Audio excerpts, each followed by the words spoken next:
When it comes to the Xenoblade series, I started like many people probably did, through the release of Xenoblade 1 Definitive Edition back during that era of living. It was one of my quarantine games, so I have much appreciation for the first game. I ended up playing 2 that same year and loved it despite not doing much of the side content. While I'm not one who often does side quests in video games in general. In 2022, I remember when Xenoblade 3 came out day 1. It took some time for me to get the game going, and after many hours I ended up loving it and considering it as my favorite in the series. I say this because I am not a huge fan of the combat in Xenoblade 1, or Xenoblade 2 has many flaws despite being an incredible game. 3 is just the better overall game in my opinion. So, heading into Future Redeemed on release, I had high expectations for this game.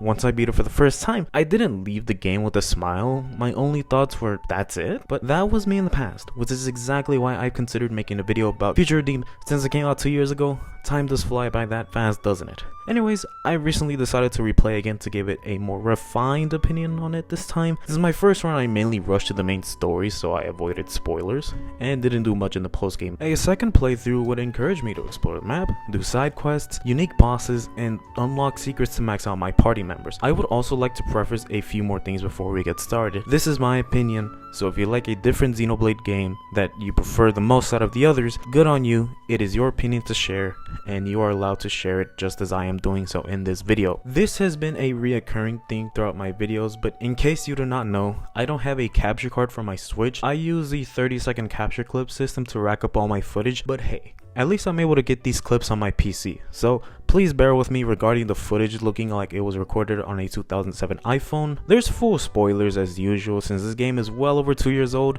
but I will be going into a deep dive into this game. If you'd like to show some support to the channel, do so by liking the video and subscribing. Any and all support is much appreciated to me. Alright, good. So let's begin Xenoblade 3 Future Redeemed.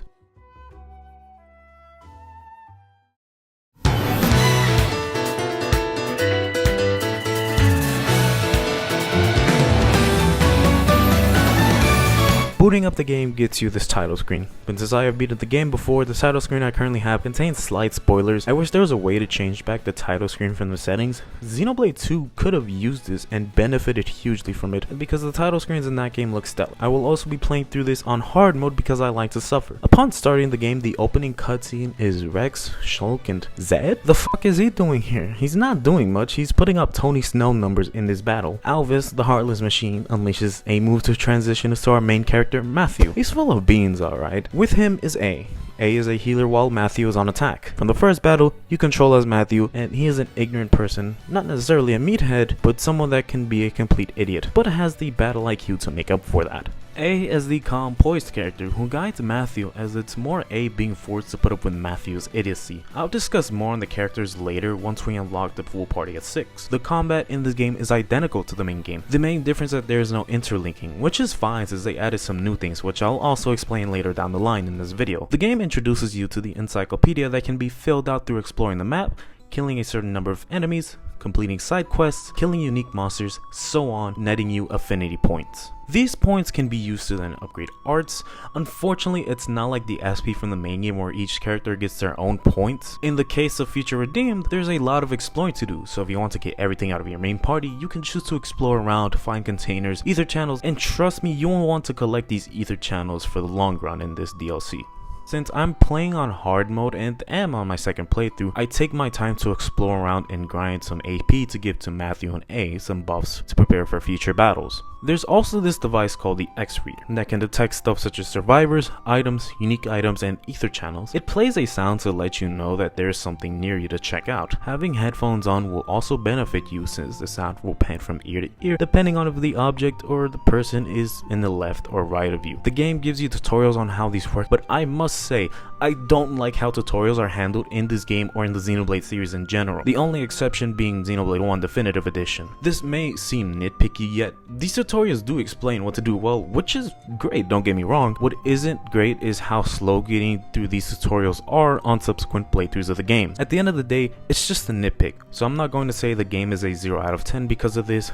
It's more something I just wanted to point out. I should also mention this thing that happens after a cutscene sometimes where there is a vignette slapped onto the screen with some dialogue that forces you to walk at a slow speed, so that's cool, I suppose. There's more to do in the starting area, however I don't have a tank yet, so I limit myself to not approach any unique bosses recklessly. There's a campfire I can stop at, and like the main game, you can level up, craft gems, clean your clothes, and so on. Sometimes you'll have to rest to progress the story, which in this case transitions to Matthew remembering what happened in the city, but this isn't the city you see in the main game, so don't get that mixed up. Anyways, we see End stabbing Matthew's grandfather for no context. Matthew is distraught from all this, but before he has time to do anything, his grandfather unleashes an explosion that blows up the city. It's morning time, and as I relate to Matthew sleeping in, while A gives another lecture to Matthew. Matthew is strong, but without A, he'd probably be fighting multiple Mobiuses by himself or something of that sort. With that done, it's time to continue onwards. I progress the story as Matthew and A are walking around the woods. There's a battle going on between Kevis and Agnes. Kevis is getting annihilated, while this girl, who is a leader of a squad, notices this one kid cowering in fear as he is crouching. Since the kid is a Kevesi, he must die. Turns out he knows how to defend himself, as he has a backpack that can extend itself to some arms he manually controls to fight with. He can't summon a blade, so he uses this as an alternative. After some more fighting and running around, it's time to step in and break up the fight. Right, break it up! The hell are you two playing at? You wanna scrap? You scrap with me! Matthew punches the ground with his Ouroboros power, granting the two soldiers some Ouroboros power. I suppose we fight them just for that reason and take care of them quickly. Hell, Matthew just casually lifted the Agnian with one hand and just... Yeah, and you! During the fight, I noticed that the two soldiers do talk smack to each other, but it may be hard to hear unless you're wearing headphones. You're a healer, right? So heal! So, after dismantling the two soldiers, Matthew introduces himself to the two and lectures them about not needing to fight anymore. The lecture is short-lived when two consuls show up to interrupt Matthew's important lecture. One of them yells at Matthew for ruining his parlay. Yes, Mobius gamble on soldiers, whether it's one-on-one, colony raids, territory battles, and that's why this video is sponsored by... So, it's time for our first Mobius boss fight in this DLC, and I'm fighting two at once. These two are significantly nerfed since you don't have a tank yet. At this point of the game, it's still not much you can do in terms of combat, so it's very difficult to lose this fight. So I suppose you can call it a scripted fight technically. The cutscene after is the Mobius clearly struggling to go toe-to-toe with Matthew, or in this case fist to fist. Anyway, Matthew is closing in to deliver the killing blow until the other one telepathically talks to the Agnian soldier. It commands that soldier to attack Matthew behind his back. She fails since Matthew has insane reaction time. Seriously, he looked behind and dodged instantly without blinking an eye. Just shows how quick Matthew is on his feet as a fighter. The Mobius think they're going to get away easily. Nah, that's not how playing dirty works. What was the quote? When they go low, you go high? Nah, we go low. In fact, even lower, because A did the exact same dirty tricks on the Mobius. They both die, and that ends this Kevis and Agnes battle. A cuts both flame clocks down with their sword, the Monado. The two fist bump for hunting two Mobius consoles unintentionally. Oh hey, look at something now that turns out a lot of people liked when I posted the image on Twitter. So thanks for the support. Anyways, we can't seem to catch a break because the two soldiers are fighting again. More like the Kevesi defending himself and Agnian just being an asshole to him for no reason. Phenomenal. Oh hey, A said the word. Phenomenal? Right? Okay, whatever. Matthew tells the two that there's no reason to fight. But if you tell someone to stop fighting when all they know is fighting, well, it won't sound as good as you think. You have to remember these two are Agnian and Kevesi soldiers created to only fight the opposing team. These two are Glimmer and Nickel. Glimmer resembling Pyra and Nickel as Shulk Jr. And you'll see why I say this later on. Which brings us to the next scene of the party having dinner, or a bite to eat. Glimmer starts to yell about her opportunity of graduating or going to the homecoming as a soldier getting snatched from her. Although if she knew the original version of homecoming ceremony, I certainly would be grateful from not having to have my head cut off, thank you very much. Actually, come to think of it, homecoming isn't really mentioned much in this game, or in this DLC. We don't see any homecoming scenarios in future redeemed, so for now, I'm going to assume the old method of execution was the way to go for homecoming, rather than one scene in the main game where you are sent off into heaven, I suppose. Going back to what she was saying, Nickel caught us stray for no reason. It wasn't his fault Matthew decided to interrupt the fight. He didn't break the flame clock. He was only trying to defend himself since he doesn't like to fight. Eventually, Glimmer cools down with everyone going to sleep and runs off on her own. A notices this but doesn't make an effort to stop her. It's flashback time of Matthew training with Niall, his sister. His granddad watches us, then challenges us. His name is Gondor, by the way, just to put this out there. It's a scripted fight, which we get our ass kicked, of course. Despite being strong at his old age, Gondor wasn't able to fully unleash his Ouroboros power when he was younger. Even Gondor's father wasn't strong enough to get that power, and is Gondor's father, just to spoil it so I don't have to mention it later on. And N is crazy strong, especially once you reach his boss, but we'll get to that later down the line. Some kids show up and request now to play music tracks from the series. What song would you like? Plane! Tomorrow with you! Bring me with Chaos Ultimate! Including the Tomorrow With You, which surprised me, cause I feel not many talk about that track, and it's pretty good. You should give it a listen at some point. Anyways, it's time to hunt Glimmer down since she ran off. I say screw that and just run around the area to net myself some items, defeat some enemies, to register them in the Enemypedia. Exploring the area to see if there's any secrets or hidden landmarks. You can't access the full area just yet since there are unique bosses obstructing some paths, and in the post game there is a level 90 super boss. So that's great. I was able to fight my first unique boss with just 3 characters thanks to having a tank now. Fighting bulky enemies is much easier, but before I was able to fight the unique boss comfortably, there's these raids you can do. It typically consists of taking out a certain number of enemies and that complete the raid. Trust me when I say this, you do not want to fight multiple enemies at once, otherwise you'll die instantly. Instead, you can pick these off one by one with throwing this rock, which is a gimmick which the game actually teaches you if you rush in blindly and die. Some of these enemies do have an exclamation mark above their health bar, so they may alert other enemies within their vicinity. As long as you're not too close to where the other enemies are, you should be fine. Maybe 2 or 3 extra enemies come in, but it is manageable, even on hard, as long as you play your cards right. Also, here's a clip of me barely surviving the unique boss that I talked about earlier. This isn't what I wanted. Don't give up on me now, Matthew. Sorry to keep putting you out, mate. I took it too easy, it seems. You alright, mate? Like you. I'm just gonna... No, this isn't what I wanted.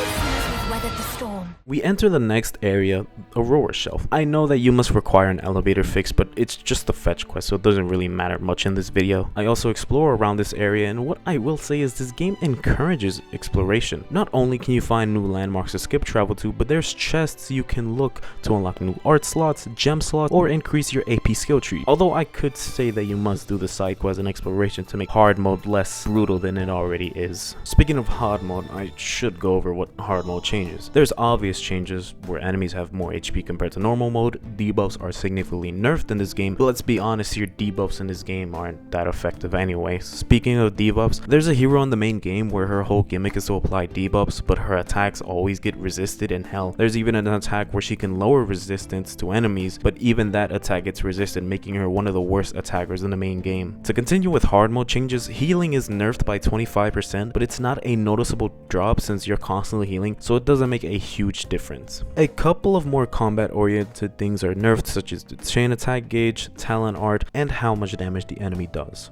I'll speak more about the chain attack being nerfed on hard mode later, but once we get the full party, then I'll discuss more on that. But for now, let's keep progressing the game. There's a boss fight, and I remember switching the difficulty back to normal for this fight since I did not explore or fight enemies to net me some AP to upgrade my party members. This fight is where the Unity combo is also introduced. You can use it anytime, but to get the most out of it, you must have a combo going. What I mean by this is making sure the enemy is in the launch state, or in other words, spinning like crazy. If you use Matthew and A's combo, you get a blowdown, knocking the enemy back for a little bit, but there's also other finishers, and with these Unity combos, such as being able to smash and burst, but that is much later in the game. Here's one thing I'll say about this boss. If you're not exploring around, doing side quests, you know, that sort of stuff, then you might struggle in this fight a little bit in hard mode, because of how fast the levels can go through in this game. You go from level 1 to 50 really fast here, so just be sure to do the side quests to make the game a little more bearable in its difficulty. This boss just takes some time, and since you don't have Glimmer who can give buffs or upgrades for your characters, you're just sitting awkwardly waiting for the boss to end.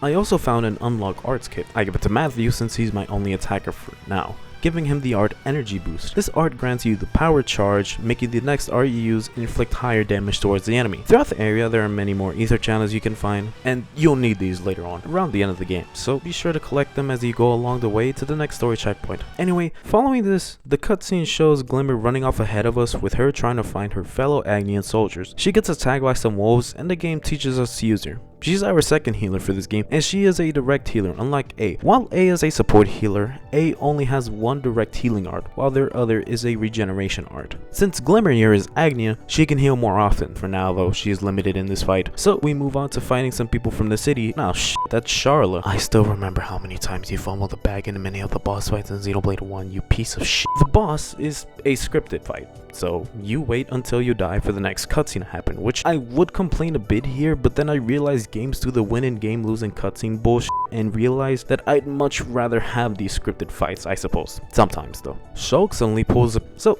the main party is following where she dropped something during battle, so the main party knows for sure that she was just here in this area. Normally when a Kavesi or Agnian soldier die, their body becomes stone, making them a husk unless they're sent off by an officer, so they know for sure she was merely captured rather than killed. We're forced to stop by for a rest area, so I'll use this opportunity to go over the gems in this game. For one, the defender gems are quite meh in this DLC. Primarily this DLC specifically has awful defender classes. You know the phrase, offense is the best defense. That's pretty much your best bet of getting through most of these boss fights. Some gems are really broken, such as Analyze Weakness and Empowered combo, really making for some crazy damage. Healer gems are also useful, especially on longer boss fight, which is standard on hard mode. Be sure to use life-saving expertise for your healers because it'll go a long way. Refined Blessing also extends duration of buffs, and Swelling Blessing also helps out to make buffs even stronger, such as Power Charge for example. However, most of these gems I don't see as a significant game changer, as they're passive effects, which is fine and all, but the gems can only go up to level 5 sadly. I understand that they wanted to balance out the game, but the attackers are already broken as all hell, so I mentioned that debuffs are practically useless in this game, so gems like Swelling Scourge and Refined Incantation are useless. Brimming Spirit is also meant to make the defenders, well, more aggro baiting, but the attackers are so broken in this DLC, it honestly cancels that gem out. Not even the Burst Bloodlust helps for them, but it is useful for healers at least. I personally found few moments where my healers were targeted when having a healthy party in battle. The gems in this game are great. I was never really incentivized to max out every single gem, only the ones that I found absolutely useful. After some gem crafting and resting, we see Glimmer, still captured, until Shulk tells this team to release her. Shulk interrogates her and finds out about Matthew and A this way. Shortly after, Glimmer decided to run away after hearing comm signals from Agnes. She takes out people along the way. The main party feels rumbling as well, so they wake up to see a Ferronis show up at a cliff face. Shulk, trying to see the good in Glimmer, regrets letting her go, but there's no point in thinking about that since it's time to ready up for the next boss. Since Glimmer gave away the location of Shulk's camp, throwing all survivors and everyone else under the bus for her own survival. Seriously, how selfish can you be, Glimmer? She gets hurt from a laser that somehow didn't kill her, and it's not like she even dodged it either. Power of plot armor, I suppose. However, I do need a good healer on the team, so she does deserve to live. She's about to die until Shulk shows up in the nick of time to get her out of the way of the laser. Shulk brings up a compact that he and Rex made with Zed in the opening cutscene, right before the fight with Alvis, I assume. It was upheld until Matthew and A killed 2 Mobius, basically removing the Cisfire, so that Mobius is livid about it. Right as Shulk takes on the Mobius, the main party jumps into the fight, and the boss begins. Shulk, what the fuck are you doing? The regeneration ring is here. So here's one thing about this fight I don't like. Shulk isn't directly involved in this fight, he's just kind of forced to be on the far side of the arena. You can play as him, sure, and group him with the party, but the moment you switch to another character, he just goes back to where he was originally. Later on in the fight, the boss is aggroed. I should have brought this up earlier, but you see this fire symbol on the enemy's health bar? That's not just for show. Once you get past half health of the boss, it becomes aggroed. I'm assuming the obvious stuff happens, such as faster art charging, more damage, more resistances to debuffs, and combos with that sort of stuff. However, sometimes the boss will drop an attack that wipes out your party for no reason and pulls a middle finger to you. I got frustrated here because the boss takes an unreasonable amount of time to take down in hard mode. The boss may target A and just kill for no reason, meaning I have to restart the fight since losing your healers in this game means you automatically lose the fight. This is a big problem through the main game as well, especially in the early game of hard mode. I say this because you're limited in your arts, classes, and whatnot. I would be more harsh on it, but I much rather this method of reviving party members than in the other games where it uses the chain gauge. The best way to dodge these attacks is through a chain attack, which bails you out of any oncoming attacks, or using A's talent art, which grants evasion to all party members for a brief period of time. I also narrowly survived this fight because A died at the very end, but since the boss had low enough HP, fortunately I was just able to finish the fight from there. The cutscene after shows Matthew introducing the party to Shulk, and he realizes something is odd about A. Suddenly a Kavesi Ferronis shows up, and the Mobius fuses them together to make a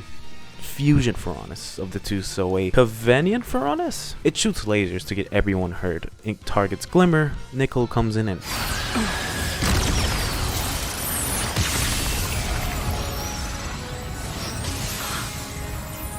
I like your attitude, kiddo.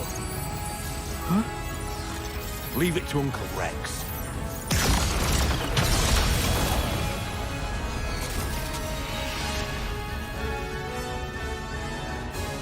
I'll show him a thing or three. holy shit, is that Rex? He's the only reason I bought the DLC to begin with, and forget about Shulk, you shitty tank. Joking aside, I'm more than happy to see Shulk and Rex make a return in this game. Rex even says his "I'll show him a thing or three" line. We get another flashback cutscene, but I don't care, I just want to play as Rex. This is the first fight where you actually get your full party of 6. 2 attackers in Matthew and Rex, 2 tanks in Shulk and Nickel, 2 healers in A and Glimmer. This fight really shows how nerfed the chain attack is on hard mode. Not only does it take longer to build up chain gauge on hard mode, but the damage ratio is significantly nerfed as well. You do not want to land a cool rating in chain attacks here, since the damage ratio only goes up by a mere 25 to 50% here. If you don't plan your chain attacks right, you essentially wasted potential damage that you could have dealt and missed out on potential unity orders. I don't see why nerfing chain attacks were needed. The enemies already have high enough HP. What more does this game's hard mode need to nerf? I also only did 23,000 damage here. What a shame. The boss itself is a more difficult version of the previous boss, obviously. Not only are there 3 targets to take down, those being the Mobius itself and both the Agnian and Kavesi Ferronis separately, they can also be revived, meaning even after taking one of them out, the other can revive the one you just took out, making this fight 10 times longer than it needs to be. Once you do take out the 2 Ferronis successfully, now it's just a matter of taking out the Mobius itself. You can easily finish him off through a chain attack, which is easier than just slowly chipping him down. Finishing him off with a chain attack grants you overkill, so you can get a nice EXP boost instead of the normal EXP you get. The next cutscene is, well, easily the best cutscene in probably any Xenoblade game. I'll take the one on the left. Shulk, you take the right. Sure thing. And as for you, kiddo, Eh? Oi, who you calling kiddo? you take out the Mobius. All in sync. What? In sync? Let's go. Hey! I better hop to it then. You're getting on my nerves. Let's go.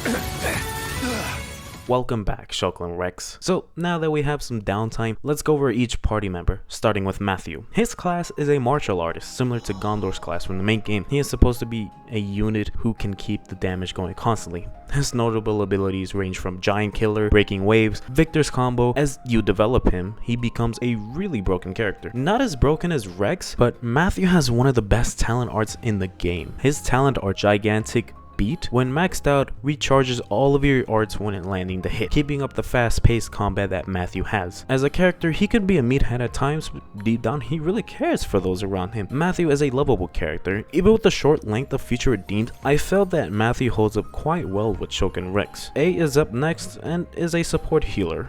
A is half of an Aegis there, based on their core crystal found on their earrings. A is the logical person on the field, always having to lecture Matthew for his idiocy. In combat, A is supposed to be an attacker and healer hybrid. Attack-wise, A is not going to be as damage inflicting as Matthew or Rex. Some notable skills include armor piercing, life-saving sword, and clear sight. A's talent art, Vision, also grants immunity to all attacks for a brief period of time. This will be quite useful in some boss fights later down the line. Again, A is more of a support healer, so anything to do with their attacking aspect doesn't really matter much. Nickel is our first tank we have in this game. I am going to be completely honest here. Tanks in this game are complete The biggest problem with the tanks is the fact that they are both Kev's classes, so arts take longer to show up, and both Matthew and Rex are manual arts like an Agnian class. Because of that, both Nickel and Shulk can't keep pace with the constant damage the attackers do. His skills aren't even that good in my opinion, the only exception being his concealed strength ability, which can buy you time to get your bearings if you are in a bad situation. So I'll give credit where credit is due, in which he excels in that aspect of just being bulky. He's the least fun character to play as, but as a last resort tank, he excels in that department. Okay character, just not that impressive gameplay wise. Glimmer is your second healer you pick up, and she is miles better than A in terms of healing. She grants you buffs such as crit rate up, making Rex more broken than he already is. Since she is an Agnes class, her arts are used more often, making her utility options quite useful. Her skill set is also really good, with notable ones being Will to Aid, Rapid Response, Healing Genius. Basically all of her class skills to a large degree are quite useful. Her character is fine, I suppose.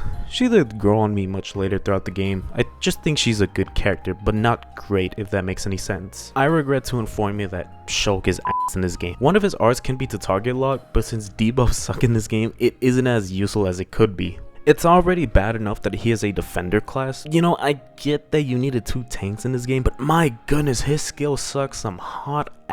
Since he can't bait properly, most of his skills are only applied when the enemy is targeting you. While you can say his break art is one of the main things going for him, but it takes some time to charge up, so you're better off just using Matthew's break art since it can recharge quickly. It makes sense that he has auto arts instead of manual arts, because in Xenoblade 1, as much as I dislike that game's combat, that's the way that arts were built up in that game. I just don't like how Shulk was implemented in this game gameplay wise. He got done dirty. His arts aren't really that good either. I just find him underwhelming on the battlefield. He's my least favorite to play, second to last from Nickel. His character is great as well, so I'm sad he was wasted in this game in terms of the combat. It's time to show you a thing or three about how broken Rex is in this game. The Master Driver class uses the Aegis swords as his primary weapons. If you've already played Future Redeem, you already know about the art of spamming double spinning edge. His notable skills are Raging Flame, Light Steel Blade. Pretty much all of his skills are broken. Adding this with gems such as Analyze Weakness and empowered combos and accessories such as the Van Braces, dealing more damage to higher level enemies as well. However, he is as broken as he is fragile. A good analogy would be Lysithea from Fire Emblem Three Houses, a glass cannon if you will. Despite him being able to rack up so much damage, he dies insanely fast. Hell, he should be a tank. Then again, they probably f him up as a tank. He can topple and launch for his normal arts, so that helps nicely. As a character, he's Uncle Rex, as he describes himself. Obviously a great character, of course. Future redeemed Rex. In case you haven't noticed, Rex is missing an eye and Shulk is missing his arm. They lost him in the fight with Alvis in the opening cutscene. Shulk has long hair with a metal arm and Rex with a cut in his eye. Though I really would have loved to see Rex with an eye patch. I wish it was an option as a cosmetic or something like that at least. I'd go in depth about the characters' designs, but this segment is already long, so I'll keep this short. I really like the character designs here. There's not a bad one, but I will say Nickel looks way too much like Shulk. Now I know he's related to Shulk, but it feels like they just grabbed Shulk, gave him a mini mushroom, and bam, you got Nickel right there. I don't hate Nickel's design at all, I just wish there was more to it. Anyway, let's get back to the story.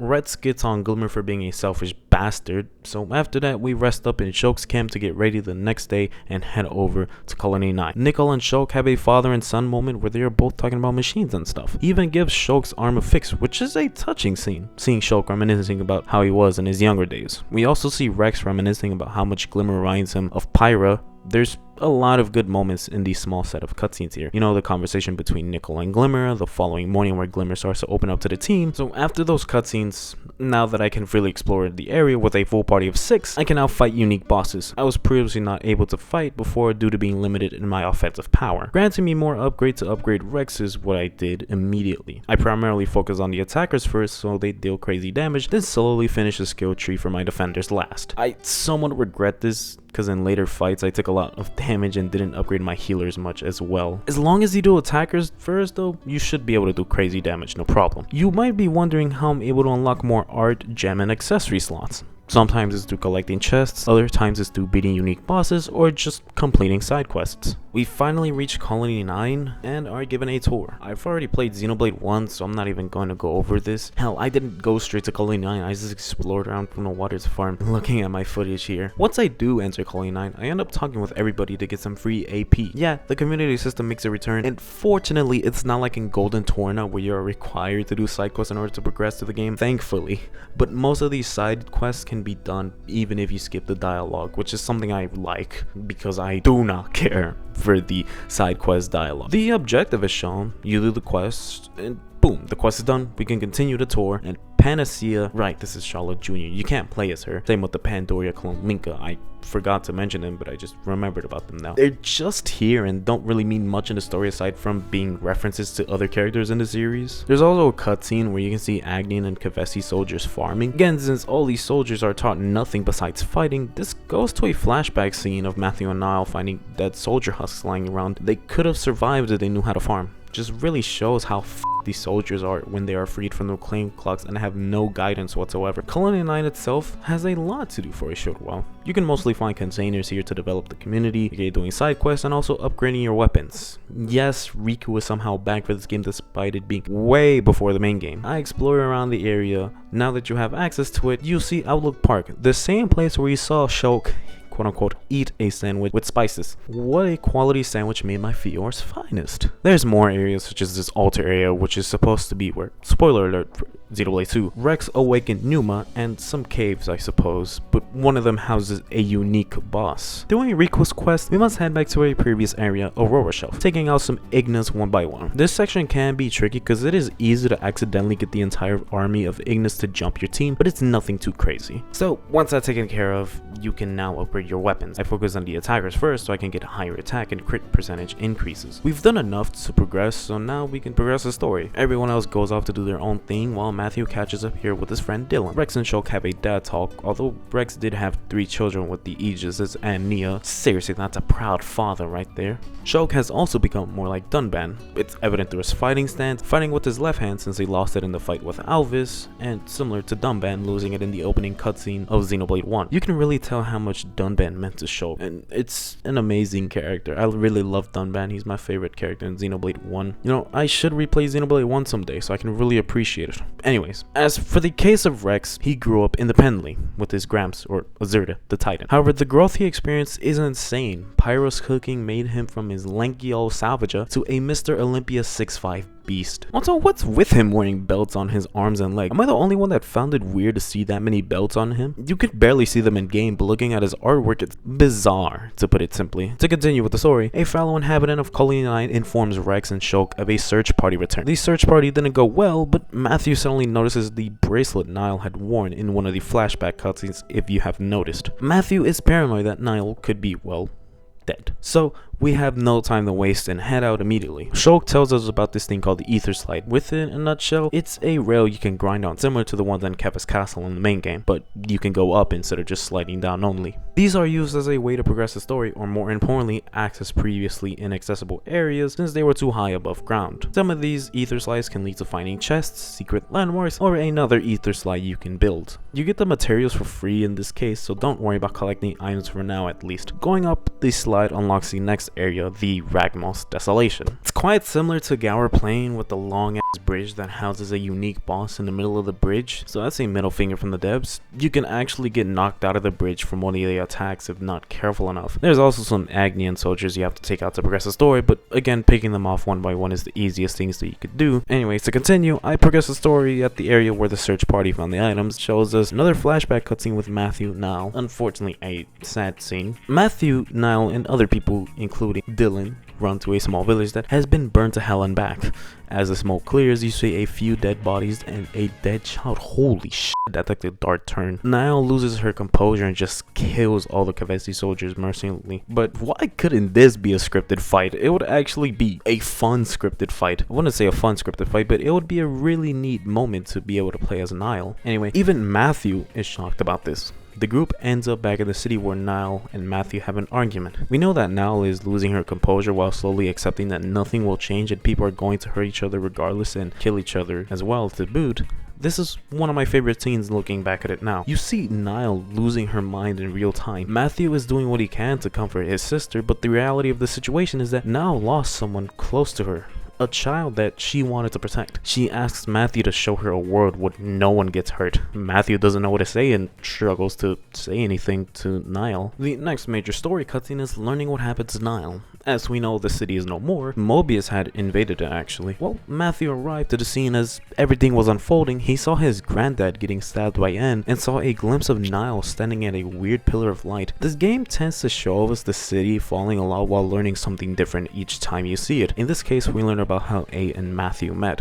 We also learn about A being an Aegis or half of an Aegis depending on how you look at it. A is Ontos, which is supposed to be the in-between the male and female personas, those being Logos and Numa, Logos being Malos, which is why I haven't been using the she/her pronouns for A. I'm using they/them so I can be in line with the game's lore. You may notice sometimes in A's talent art that they have a wing of some sort. That's from Elvis in the opening cutscene. Learning about all this is some really interesting stuff. I'm not a lore expert in this game, so I won't try to explain absolutely everything. As Rex said himself, without the other two Aegises, Elvis is a heartless machine, so his goal is to erase this world and create a new one. He names himself as Alpha, which is essentially the beginning of all things. A mentions that they are Alpha's conscience. The emotional side of Alpha, I'm going to assume, but speak of the devil. Alpha shows up as Niall being the vessel of Alpha. Everyone else shows up to the area and Alpha only showed up to pick up Matthew. But before we fight, there's another flashback cutscene. To keep it quick, she ends up finding the core crystal representing Alpha, which is a red core crystal by the way, and suddenly she hears a voice saying, "Out with the old world and in with the new," something like that. Well, Matthew thinks he's talking with his sister, and in reality he's talking with a husk of Niall, not Niall herself. But you could say that it is the real Niall technically, since she is the vessel. Matthew even gets on her for the fit she's wearing, but everyone else in the party tries to convince him that that is not the real Niall. But he's refusing to accept that because it's his first time seeing her in ages. I mean, hey, must go through the 5 days of grief at some point. Currently, he is in denial, so he has to have that information punched through that thick skull of his to finally understand that that's Alpha, not Niall. Enough explaining here, let's get into this fight. I honestly didn't have much trouble in this fight since Niall doesn't have many AoE arts. Only Pierce, which can ignore enemy defense, I think that's what Pierce does, correct me if I'm wrong. I was slightly overleveled and did spend a lot of time upgrading Rex and Matthew so they can deal insane amounts of damage here. I can also use this fight to explain more on the Unity combos, which I briefly touched upon earlier in this video. These are combos where if both party members assigned to said fusion combo have used enough fusion arts, you can use one of these combos. But aside from that, I'm not gonna lie, I really don't like this. And here's why. Since tanks are just really bad in this game, your attackers will die often, and that decreases the gauge to be able to use these Unity combos. Not to say that you can't use them, since upgrading the skill tree will make you be able to shorten art cooldown,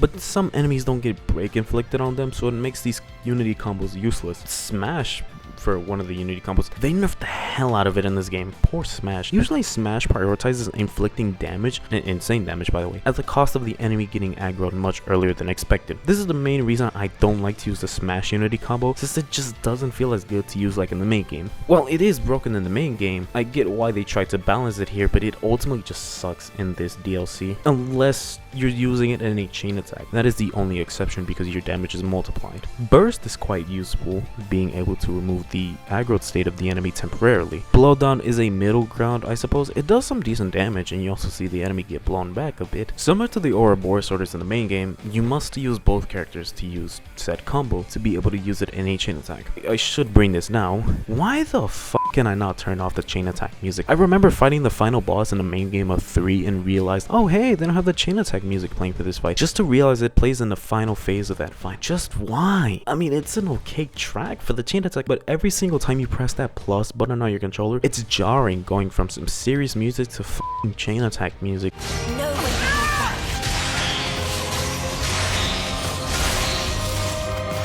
Ready to fall upon them.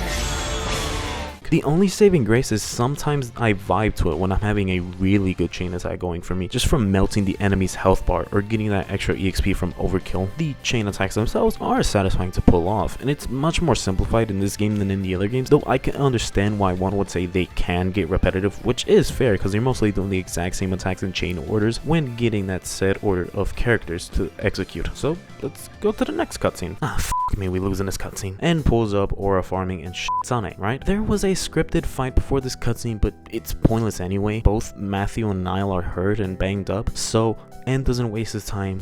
He uses this as an opportunity to take down Alpha, but like grandfather, like grandson, Matthew prevents that from happening. Matthew is ready to throw hands until A interrupts him by yelling that Matthew and N are blood related. N is the note we constantly see in the picture frame, and they show you that picture again. Like, how many times have we seen this picture already? Suddenly, Alpha disappears and spawns Origin into the sky at Prison Island, and reveals that he's going to be awaiting the party at Prison Island, which will guarantee him as a future boss fight later in the game. Matthew is now learning all this and processing this, so Shulk, Rex, and A decide it's time to tell Matthew everything. Now, it is a massive lore dump, but I would like to explain it, but I'd pretty much repeat myself a little bit and just want to get to the final stretch of the game, the Black Mountain. But before we get to that, Nickel and Glimmer figure that they should tag along with the team. They get denied that opportunity because they're going to get mopped away like flies, as if Rex can talk. Look, I'd agree with Rex if he didn't die every 5 seconds, and guess who revives him the most? Glimmer. So Rex, you ungrateful glass cannon bastard. Nickel, yeah, he can stay behind,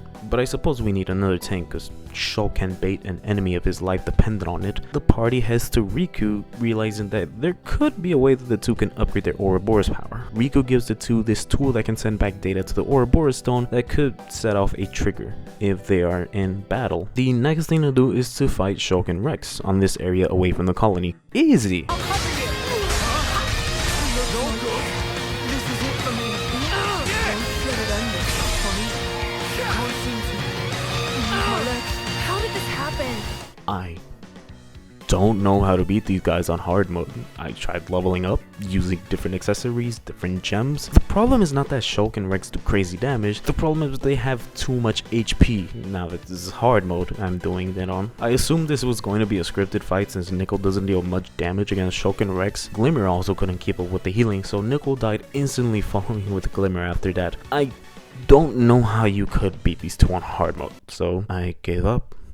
Never finished Future Redeemed since that fight. Sorry to disappoint you guys on not completing Future Redeemed. I am lying, so I just said screw it and switch to easy mode because I genuinely can't see how you're supposed to beat these two on hard mode. The problem with this fight is that Rex does crazy damage. Woo, I know, shocker, right? Shulk can use the Monado Recharge, which forces us to target Shulk instead of Rex. Why can't Shulk be like this when playing as him? I have no idea. Rex may also start off with his talent art Infinity Blade, which is AoE damage, which can one-shot Glimmer if not careful enough. The fight ends with Nickel and Glimmer unlocking their Ouroboros power to take out Rex and Shulk fair and square. There's also the other quest you must do to progress this game, and I would go in depth in it, but all you're doing is collecting ether materials for the ether slide, so I'll just skip it. I also did switch to hard mode after this fight, so I'm not a complete wuss, okay? I want to go over this one cutscene between Rex and Glimmer though. She opens up to him, but how grateful she is to him for saving her. They talk some more and Glimmer asks him why does he do what he does in the first place. He responds just to see people smile. That does sound like something Rex would say. So you'd still see the young Rex in him. That's also something people just want to see. Just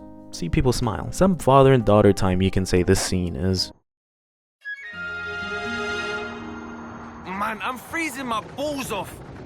Can't get a good foothold. This seriously sucks. Welcome to Black Mountain. I make sure to do a ton of side quests for this, and I mean a ton of side quests before I continue here. So I'll skip most of the journey of Black Mountain. I mean, it's pretty much just walking, taking out a enemy base, and crafting ether slides to progress. So I skip that so I don't go off into another tangent. We reach Prison Island. Along the way there's a specific room which looks very much like the final room in Xenoblade 1 before you fight the final boss. It is a quite long journey to get through the Black Mountain. Dealing with fog rifts, infiltration of monster areas, running away from unique bosses, and all while being accompanied with some great music to boot. The track gives you the feeling of everything you went through in the game is finally coming to an end. It's such a great track. I'll go more into the music once I've talked about the rest of the game, so we're not too far off. We reach the final stop before Origin with End standing in our way. Let's just get straight into the boss fight. This boss fight is difficult. Like in the main game, N can be annoying to deal with. His arts can one-shot some of your units, with tanks being the exception. You have a better chance of convincing Alpha to not erase the world than landing a break art on this guy. No, I'm not joking, it's rare to land a successful break art because he resists pretty much everything. Notable arts of N include Glimmering Swiftblade, an AoE attack that is dangerous, Blood Moon, which is a singular attacking art that inflicts bleed. When he is aggroed as well, he may also try an attack called Primal Chronos, one of those attacks that can take out your whole party immediately. I had this one part in the boss fight where I was barely hanging on by a thread, constantly reviving downed party members, and suddenly he used an AoE attack, killing both of my healers and making me automatically lose in the fight. And I was pretty far in the fight too, so that was a salt in the wound from N. I went in for my second attempt and the fight went much better than last time. Better chain attacks, Matthew retaining his arts, Rex constantly dying, but more importantly, I was able to get him down to low health and ended the fight with a perfect gigantic beat from Matthew.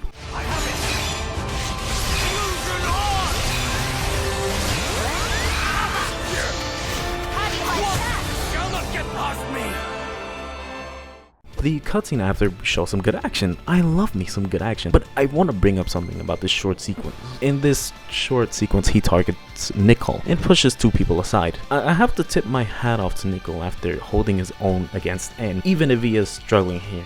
He was more defending himself, but I really like this short sequence of blocking N's sword slashes because Nicole doesn't die, seriously, he's just bulky as all hell in this game. Shulk comes in to protect him before he can get hurt. Also nice to see Shulk swinging around his sword in cutscene. To add the cherry on top, Rex and Glimmer combine an attack like Pyre and Rex did in Xenoblade 2. Matthew unleashes an Ouroboros attack on N and it plays a memory of N's.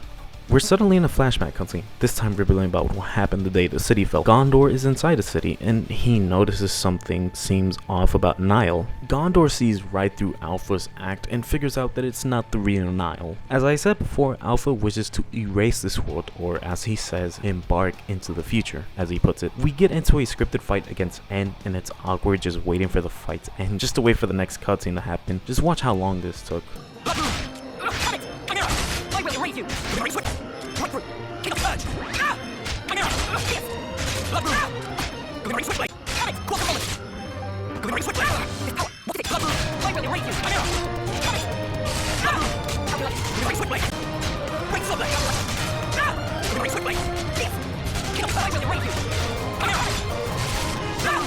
N ends up beating the shit out of Alpha. That's why I say he's the strongest Mobius, if he can not only hold his own to Alpha, but kick her ass. Turns out, Gondor willingly got himself stabbed by N to protect his granddaughter. The rest is what we've been seeing already, so I'll skip it. Even after Matthew and N butt heads, but Matthew ends up giving one of those punches to get someone to understand something. He also put away his weapon too, so he really meant that punch. Since N is knocked down, that leaves us to progress to the final boss, and holy shit, N got disintegrated like it's Smash Bros all over again. The party doesn't have much time to react because they are transported to some world. In this world, you can't do nothing but save the game, so you can't customize your gems or whatever, so you're stuck with what you had going into the fight with N. I tried exploring around seeing if there was anything you can do, but nope, you can't jump the fence, you can't go back to the previous area, you're just stuck here. Because you could say we time traveled way into the past before Xenoblade 1 and 2's worlds were separated. We hear the game's title screen music in the distance. Getting closer to the piano, we see Nile. You thought you were slick, Monolith. Good Easter egg regardless, of course. Matthew and Nile have themselves an argument about how Alpha is full of shite. You can really tell how much that child's death affected her, since she is calling the soldiers, Cavesian Aghanim soldiers, things instead of lives, as Matthew pointed out. Matthew speaks fact after fact to Nile. Eventually, she is convinced to come back with the team until she is pulled away by Alpha in that pillar of light we are so used to. The world disappears and we are confronted by Alpha.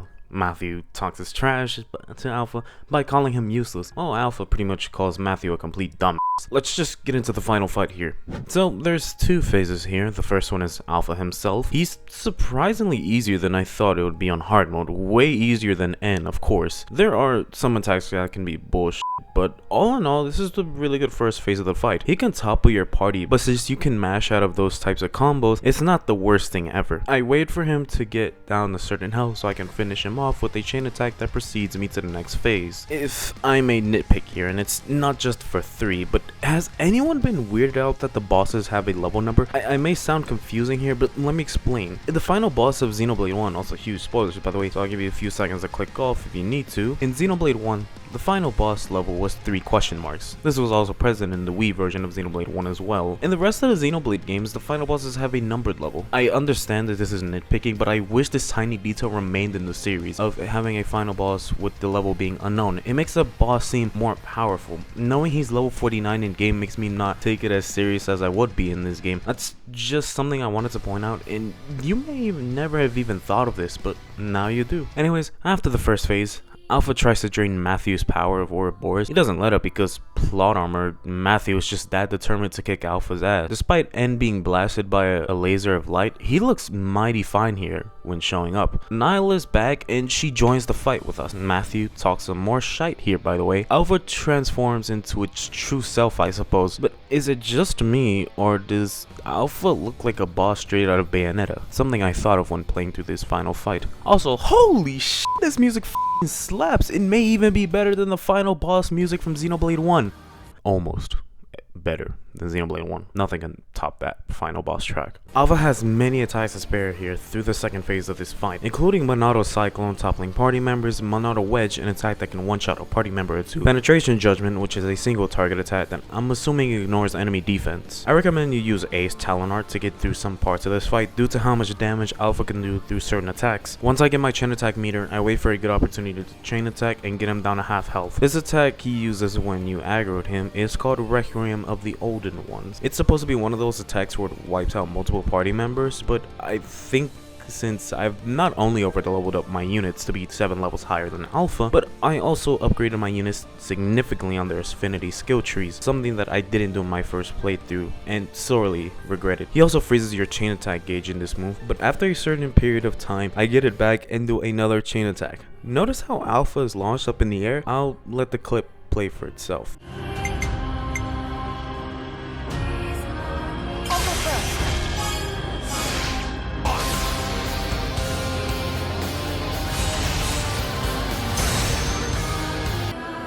To me.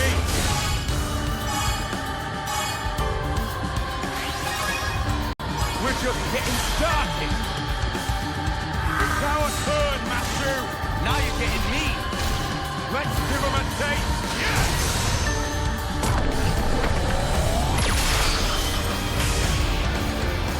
There's no way the fight could have ended any better than it did right there. The cutscene follows with some good action, so smoothly dodging and attacking Alpha and slashing Alpha's arm. Somehow, despite the ass beating we gave it, it is still standing and gets Matthew to release the power of Ouroboros, and we do see early versions of the Ouroboros here, although it is somewhat hard to see them unfortunately. But we do take out Alpha, so that means Shulk, Rex, and A must depart to the portal, while giving Glimmer and Nickel a full human life to live, rather than 10 terms a soldier usually gets, or 10 years. We see the 3 walking off into the light, which I'll admit made me emotional. We see Origin pull a Majora's Mask, destroying where we spent the whole game at pretty much. We see the cast back at some cliffside, and Matthew and N go at it for a little, well not physically but verbally, but Matthew does foreshadow that Noah will stop and in the main game well before the events of the main game of course. After that we see Nickel working on ways to get the Ouroboros stone going. Glimmer shows up to tell Nickel that Matthew's about to head out on his own to travel around the world. He sends them one final goodbye and roll credits. The song Future Await plays, and somehow I didn't end up listening to the song when Future Redeemed first came out. Now that I've played it again, and now I realize how good the song really is. It's not as good as Where We Belong or A Step Away from the main game in my opinion. Those songs got me teared up a little, I admit. There's post-game content, or lack thereof. You get Nile in your party, so I'm interested in seeing how she works when you play as her. Oh, you're fucking kidding me, right? I mean, I get it. She's technically not a main party member, but come on, what a missed opportunity here. She's an okay attacker, not as good as Rex or Matthew, since she doesn't have as much stuff to be upgraded with like the other two attackers. The most I did in the post game was explore this one area in a rover shelf that you don't explore normally in game, which was cool discovering a new tiny area to explore. I also tried to get to level 99 as well, and it took me some time to get to that, so I made it faster just by switching to easy mode and just fighting the same unique boss over and over again until I got to level 99 thanks to the overkill system in the chain attack. I also didn't go on much about the field crafting stuff you can do. It's similar to the field skills from Xenoblade 2, but rather than needing blade skills, you just need materials to build these. As I said before, some are used to access new areas, others were used to just be areas to collect a chest or unlock affinity scenes. I also did fight many unique bosses along the journey, and they were fun. Since I like hearing the unique boss theme, hell, this one part that plays before you finish the boss off gives me goosebumps. And speaking of the music, it's as good as expected. A couple of notable tracks include the battle theme, which is the best one in the series in my opinion. Aurora Shelf Night is a relaxing track. Black Mountain, which I mentioned earlier about how good the music was when I was going over that section of the game. These are just a few of the many tracks I liked in the game. I was considering about going over each area and the collectibles you could find, but I honestly felt that I'd be repeating myself on that. Anyway, that was Xenoblade 3 Future Redeemed in 1 hour. It was a great time replaying, especially on hard mode, despite all the bitch I did about the bosses. Yes, they blow on hard mode, and the main game is even worse, so that's fun. I really did enjoy my second playthrough of Future Redeemed more than my first playthrough. This video did take me quite a while to make, so if you'd like to show some support to the channel, do so by liking the video and subscribing. Any and all support is much appreciated to me. As always, enjoy yourself and have a good one.